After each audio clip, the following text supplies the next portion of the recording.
Здраво сите, доброволте во втората епизода на новата сезона на A Risked Unsolved. Денес за дискусија имаме серијски убиец, серијскиот убиец Фантом, односно фантомскиот убиец од Текс Аркана. Колку и мразнам серијските убици за обработување, можам да кажам дека овој случај ме импресионираше на еден чуден начин, па затоа решиме да го обработиме во оваа епизода. Па мислам дека за другите детали можеме директно да влеземе во случајот. На 22 февруари 1946 година, во граничниот град помеѓу Тексас и Арканзас, соодветно именуван Тексаркана, Џими Холис, 25, и Мери Џин Лери, 19, отидоа на состанок во кино и на враќање ќе оде до домот на Мери Џин. Попатно тие го запреа својот автомобил на мирен, неасфалтиран пат на околу 90 метри од некои куќи во стамбена населба. По околу 10 минути некој човек ми се приближил, како што подоцна ќе раскаже Мери Џин. Цитирам: тој носеше бела маска на главата со исечени места за очите и устата. Тој ни впери батериска лампа и пиштол. Тој на возачката страна од автомобилот и му рече на Џими нешто слично како: не сакам да те убијам друга, затоа направи како што ти кажам јас. И Џими и Мери Џин излегува од автомобилот, напаѓачот го натерал Џими да ги соблече панталоните, а потоа два пати го ударил по глава. Покати го черепот на Џими и го несвестил. Напаѓачот потоа се обидел сексуално да ја нападне и ограби Мери Џин. Мери Џин го молела напаѓачот, велејќи му дека немаат пари. Напаѓачот ја удрил Мери Џин соборувајќи ја на земја. Кога станала, човекот ја рекол да бега. Мери Џин излета по патот, но носеше високи подпетици. И Џими и Мери Џин добија медицинска помош. Џими помина повеќе од 12 дена во болница за оправување. Значи, едно нешто што да речем го споделуваат повеќето од случаите за серијски убици, тоа што да речем серијските убици сакаат така темни изолирани места каде што се собираат нели двојки, седат во автомобилот. Тоа како што можеме да приметиме во многу случаи што ги работевме во A Risked Unsolved, тоа на некој начин им се допаѓа и сака, затоа што нели тоа го сметам како ранливо место за жртвите, зашто нема каде да бега, нели. Тоа е изолирано место, темница, убиецот носи пиштол и нели тоа го гледа како идеална шанса. Друго нешто што можеме да кажеме е дека сепак од овој првиот случај на овој серијски убиеци, нели двацата преживеале, не било ништо, нели со нив не починале и мислам дека мораме да продолжиме. Во средината на 40-тите Тексаркана беше релативно насилно место. Убиствата, грабежите и другите злосторства беа многу чести, можеби тогаш имало смисла, иако нападот врз Џими и Мери Џин беше брутален, заедницата не обрнуваше многу внимание, додека не се случи друг напад еден месец подоцна, овој пат фатален. Утрото на 24 мај, властите ги пронајдоа телата на 29 годишниот Ричард Грифин и 17 годишната Поли Ен Мур во Олдсмобил од 1941 година, на она што тогаш беше позната како место за љубовници. И двацата биле застрелани во задниот дел од главата. Ричард бил пронајден меѓу двете предни седишта на колена. Неговите џебови од панталоните беа извадени кон надвор и затоа се мислеше дека се резултат на некој што се обидел да го ограби. Пол Иен била откриена со рицата надолу на задното седиште од автомобилот, иако имало докази кои сугерирале дека може би била убиена на ќеве надвор од автомобилот и ставена во автомобилот подоцна. Двојката последен пат била видена околу 22 часот претходната вечер, кога вечерале со сестрата на Ричард. Тие биле застрелени со пиштол Колт калибар 32, а сите отпечатоци што биле околу автомобилот биле измиени од дожд во текот на денот. Значи, нешто што мора да се напомене дека Тексаркана било многу насилно место, да речеме, криминалот таму бил многу чест и после кога се случи нели овој првиот напад, граѓаните не обрнале многу внимание, си рекле и тоа како овој напад е еден од нели од регуларните криминали што овде се случуваат, но после вториот напад, кој што бил фатален за жал за овие двајца луѓе, сепак тогаш луѓето од овој град Тексаркана почнале повеќе внимание да посветуваат на овие два напади, затоа што нели тогаш дури почнале да гледаат дека овие два напади се изолирани, дека ова е нешто друго, не е нели овие два напади не се од низата на регуларни криминали што се случувале. Нешто друго што можеме да кажеме за овој случај дека повторно се двајца љубовници во кола на изолирано место, нели овој убиец таргетирал само такви двојки, само такви настани каде што тој би бил супериорен, жртвите би биле ранени затоа што како што кажав, тоа биле темни места, изолирани и тој тие седеле во колата, тој само надвор се приближи и почна да пука во нив. 3 дена по убиството, најмалку 50 луѓе беа прашани за убиството и беа истражени над 100 лажни траги. Додека овој напад кој заврши со убиство на млад пар, сврте повеќе глави од првиот напад, заедницата сепак веруваше дека овие настани се изолирани инциденти.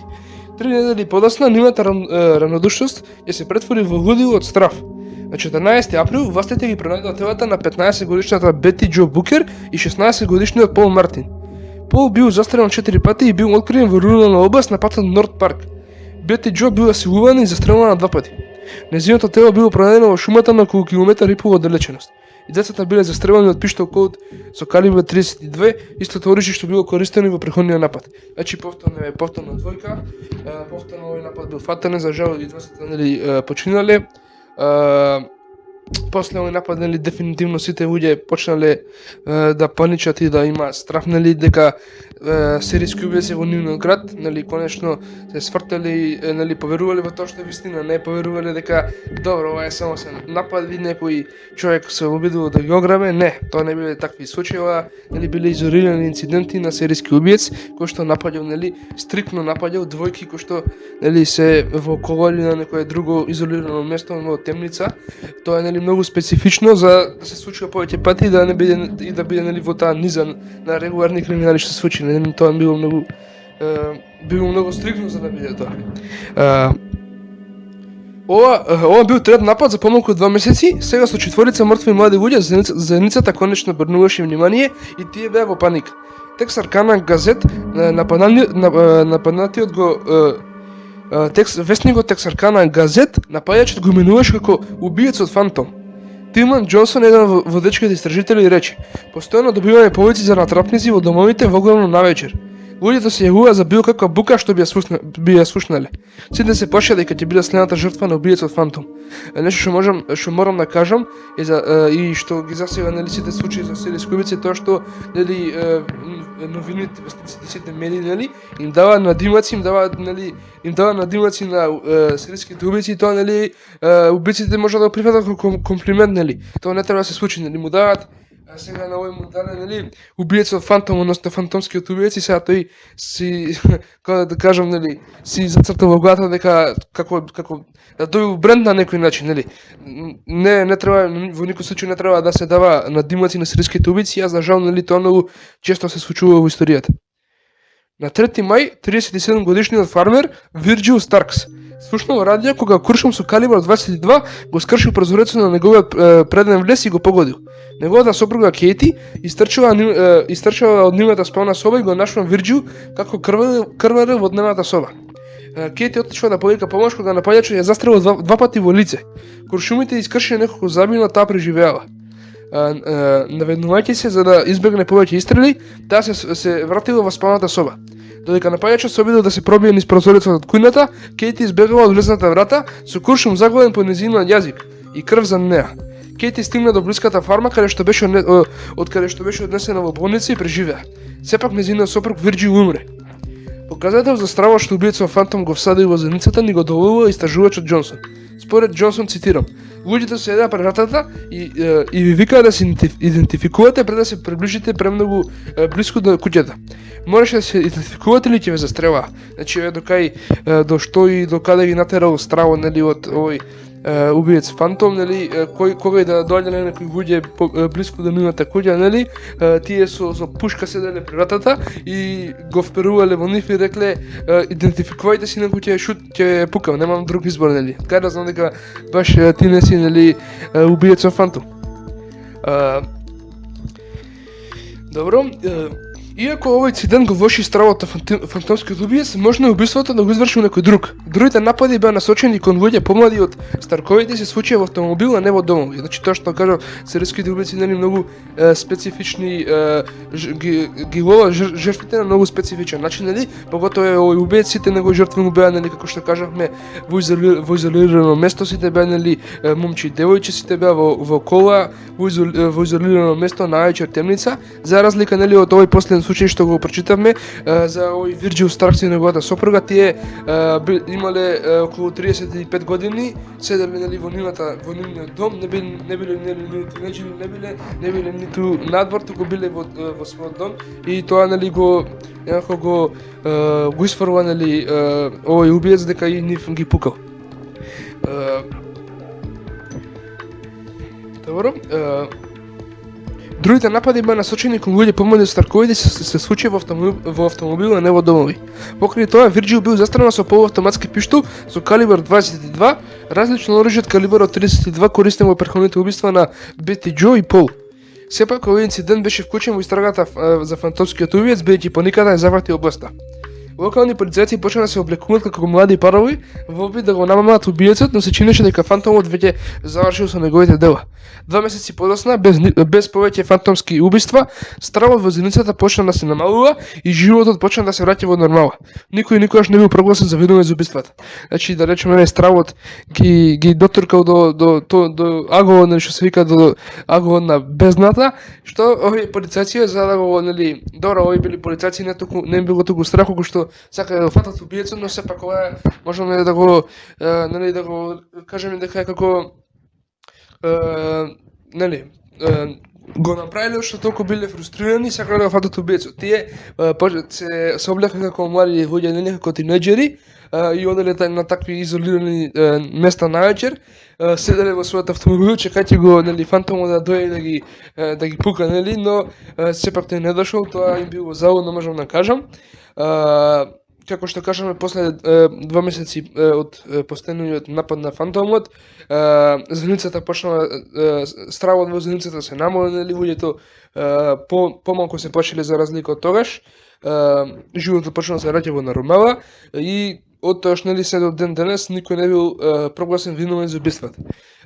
Сега ние само што можеме да направиме е да шпекулираме, а како да шпекулираме без теории, нели, и не тука само двајца осомничени, да ги разгледаме и да видиме кои докази ги поддржуваат и кои докази, нели, ги негираат како убијци за како да бидат, нели, убиеци од фантом. Првиот осомничен е ХБ Дуди Тенисон, коледж студент кој признал некој од убиствата во писмото останало зад себе како се самоубил. Според вестникот од денот на неговата смрт, шерифот наводно рекол дека писмото гласело: Зошто си го одзел животот? Па кога ќе извршите 2 двојни убиства и вие би се самоубили исто така. Да, ги убив Бети Џо Букер и Пол Мартин во градскиот парк таа вечер, губив господин Старк и се обидов да убијам господја Старк. Според братучинот на Дуди, форензичкиот психијатар доктор Џон Тенисон, Дуди имал врска со сите жртви. Тој наводно работел во театарот каде што некои жртви на нападите гледале филмови пред нивната смрт и бил во истиот бенд од средно училиште како Бети Џо. Според доктор Тенисон, еден од пријателите на Дуди живеел под ист покрив со сестрата на Кейти Старкс. Значи имаме многу конекции кои што го поврзуваат овој Тенисон со било кој од жртвите на убиецот Фантом. Значи тој работел во истиот театар каде што овде не се велат имиња, туку само се вели дека некои жртвите гледале филм баш таа вечер пред нападот. Тој работи во тој театар. Друго што можеме да кажеме е дека тој бил во истиот музички бенд во средното училиште каде што била оваа Бети Џо Букер, втората жртва на нападите на убиецот Фантом, и еден од пријателите на Дуди исто така, на овој Дуди Тенисон, живеел, биле цимери со сестрата на Кейти Старкс. Кейти Старкс беше таа жената што не се совпаѓаше со во шемата на убиства, односно кога беа дома и кога некој со пиштол им влегол в дома. Вториот осомничен е 29 годишниот Јуел Ли Свини. Околу времето на нападите, државниот војник на Арказас Макс Такет забележал дека автомобили биле пријавени за украдени и подоцна биле пронајдени напуштени, секогаш кога убиецот Фантом ќе изврши напад. Следејќи го ова водство, полицијата била на терена да го надгледува паркингот во центарот на градот на 28 јуни 1946 година, каде што бил оставен украден автомобил. Ова доведе до апсење на 21 годишната Пеги Свини, новата сопруга на еден Јуел Ли Свини. Додека беше во притвор, Пеги даде многу детални изјави објаснувајќи како нејзиниот сопруг ги изврши убиствата на Бети Џо и Пол, иако описите на нејзината сопствена вмешаност варираат од една изјава до друга. На 23 јули Пеги даде изјава во која вели дека на 13 април, ден пред да бидат пронајдени телата на Бети Џо Букер и Пол Мартин, таа и Јуел се паркирале во Спринг Лејк паркот и испиле неколку пива. Пеги рече, цитирам: "Откако излезе од автомобилот го немаше околу 1 час кога слушнав нешто што звучеше како два истрела. Само што угреа сонце кога се врати до автомобилот и почна да вози од паркот со голема брзина. Кога се врати до автомобилот, видов дека панталоните му беа мокри до колена." Значи имаме тука да речеме многу цврст докази. Значи баш нели една вечер пред односно да, истата вечер било ова. Истата вечер кога биле убиени Бети Џо Букер и Пол Мартин, овие двајца, нели, овој Јуел Спини, неговата жена, биле во истиот парк каде што биле убиени овие двајца и нели неговата сопруга вели дека тој го немало околу 1 сат и кога се вратил, нели, бил целиот, како да речам, му се брзало, бил измахнен пуз до пола и одма влегол во кола со голема брзина, нели, најнаш избегали на местото. Не знам на што може да укажува на тоа, освен ако не бил, нели, вмешан во убиството. На 24 јули Пеги даде уште една изјава. Во оваа изјава таа рече дека Јуел рекол, цитирам: "Тој отиде до паркот за да ограби некого." Пеги рече дека отишол со Јуел до автомобилот на Пол Мартин, каде Јуел вперил пиштол кон младиот пар и им рекол да излезат од автомобилот. Пеги рекла дека одбива да ги претресе тинеџерите, што го наутило Јуел, а тој два пати пукал во Мартин.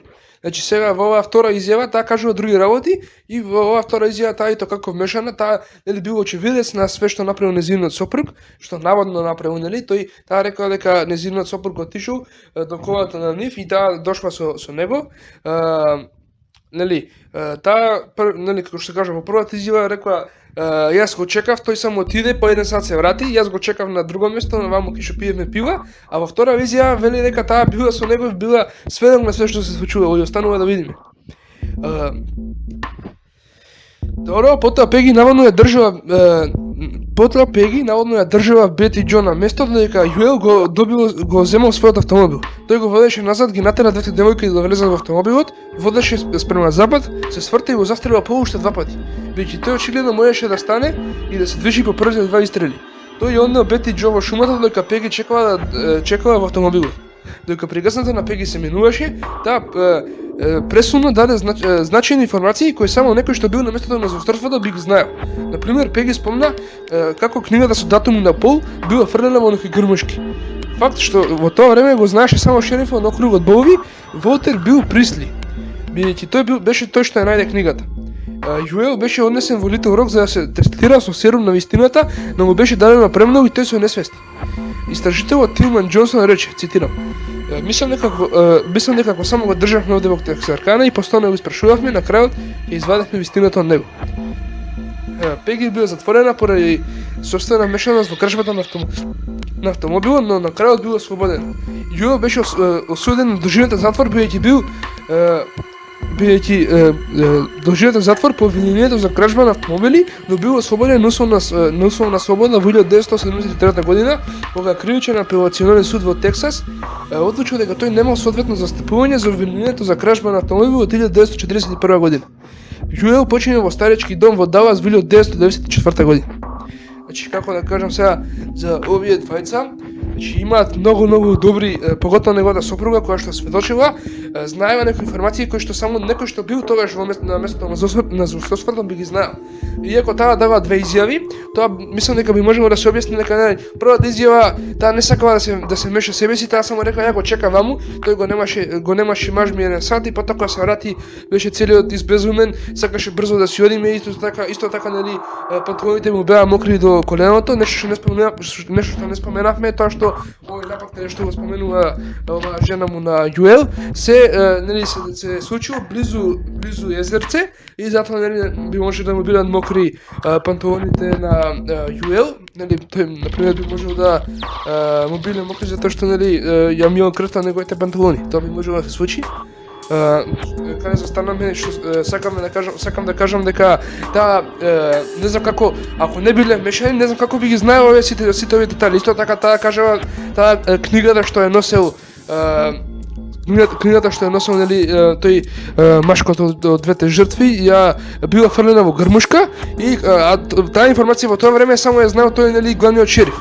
Тоа нема како би го знаела, нели, сопругата на Јуел Свини ако таа не била со нејзиниот сопруг кога се случувале нападите и директно, нели, и последователно од тоа можеме да кажеме дека нејзиниот сопруг Јуел Ли Свини бил фантомубиецот. Втората теорија, како што кажа до сега, е многу добра затоа што, нели, има сите овие детали, нели, едноставно не би можеле да не биле вистините, освен ако не биле вмешани. Во првата теорија осомничен беше тој Тенисон, за него немаше многу освен тоа писмо што го оставил од како се самоубил, па видите во сите случаи каде што има писмо, она смртно писмо, нели, кога се самоубиеш, оставаш писмо и во тоа писмо, нели, признаваш дека си убил некого, сето тоа не ми е релевантно затоа што, нели, он тврдino се самоубие заради некоја причина, нели, и да не претеравам, ама може би си помислив зашто да не се зафркавам, да речеме, со полицијата и така ќе бидам самоубиен и така ќе се самоубијам, ќе не може да ме прашуваат, ќе не може ништо да ми направат, ќе напишам што ми текне и тоа би можело да биде вистината, како и да е, за него не нашли никакви докази што ќе го имплицираат во смрт на сите овие луѓе и ќе го имплицираат дека тој бил фантомубиецот. Јуел Ли Свини многу ми се допаѓа заради, нели, исказите на неговата сопруга, нели, таа многу, да речам, круцијални вистините и како да речам стриктни докази дава, кои што, нели, како што кажав, би ги знал само некој што бил на местото на злосторството. Ја мислам дека доста филозофиравме, доста шпекулиравме за кој би можел да биде фантомубиецот и зашто, нели, ова сопругата негова ги даваат информации како би ги знаело, освен ако не, нели, ако не било со него. Доста оценка тоа да се рати, нели, доста ќе биде за оваа епизода. Мислам дека кажаме се што може да се каже за овој случај. Се гледаме во вторник во третата епизода на Risk Curtain Soft. Пријатно!